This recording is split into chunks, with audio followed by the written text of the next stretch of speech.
The search has resumed thousands of kilometres from Australia's west coast for Malaysia's missing plane. So far, they've failed to find any trace of debris which is spotted by satellites. Andrew Thomas has more from Sydney. Australia's Prime Minister Tony Abbott called the sighting of these objects in the satellite imagery the first tangible breakthrough in the search for MH370. So strong words from Australia's Prime Minister, but of course until human eyes get up close and look at these objects, identify them, it's very hard to say whether they come from the missing plane. On Thursday, poor weather, rain and low cloud meant that the 4 aircraft sent out from Australia didn't spot these objects floating on the surface of the sea. And of course, it's important to say that these images were taken last Sunday, the 16th of March.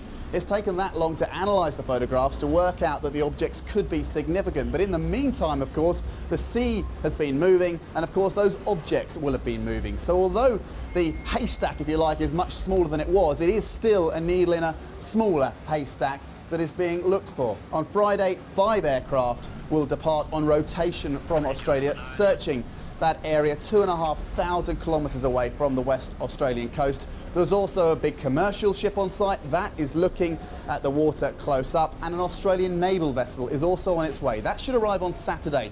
If it can find the objects, or one of the planes can direct it to where those objects are, and if they have anything to do with MH370, it's that boat that'll bring them on board, that boat that'll bring them to shore.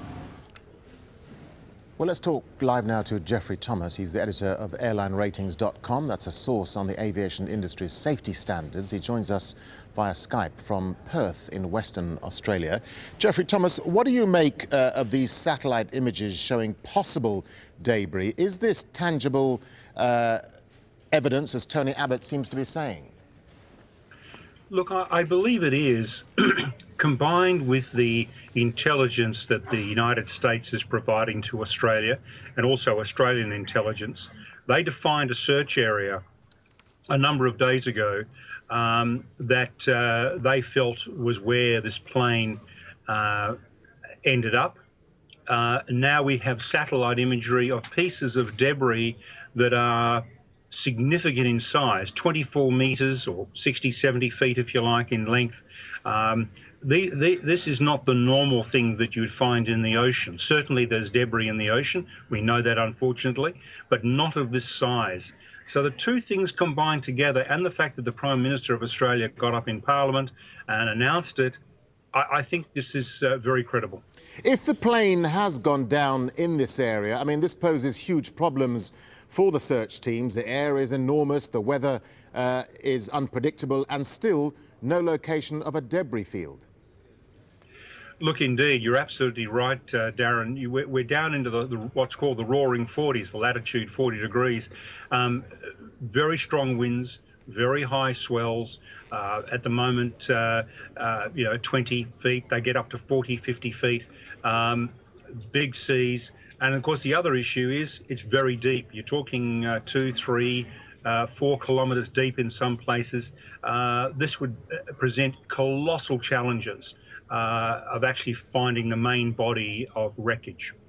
We know that some pretty sophisticated aircraft are operating in the area. Just talk us through, Geoffrey, the capabilities of some of the aircraft taking part in the search. Well, one of our colleagues went out on one of those aircraft just yesterday, and they were able to identify a pod of dolphins from 16 kilometres away. Now, you know, if you can pick up some dolphins in the water from that distance, you've got some pretty sophisticated technology working for you. That doesn't mean to say it's going to be easy, because one of the issues is the range required, the distance to get out there. It's a 4-hour flight from Perth out to the search area. They've only got 2 hours on station, then they have to return. And they've also got low cloud, they've got rain showers, and again, heavy seas. So not ideal at all. Geoffrey, let me get a final thought from you. Given what we know so far about the sequence of events that led to the disappearance of the plane, and that's not much, are we able now to narrow down any of the options in terms of what happened to Flight 370? Look, it's a good question, and everybody wants to know the answer. If this wreckage is from the aircraft, This is at the limit of its known range given the fuel it carried on this particular flight. Given the course changes, the sequence of events of the transponder, the ACARS turning off, the last call, then turning west, then descending, then climbing, then turning south, one would have to conclude that this was some sort of human intervention that set this plane on this course.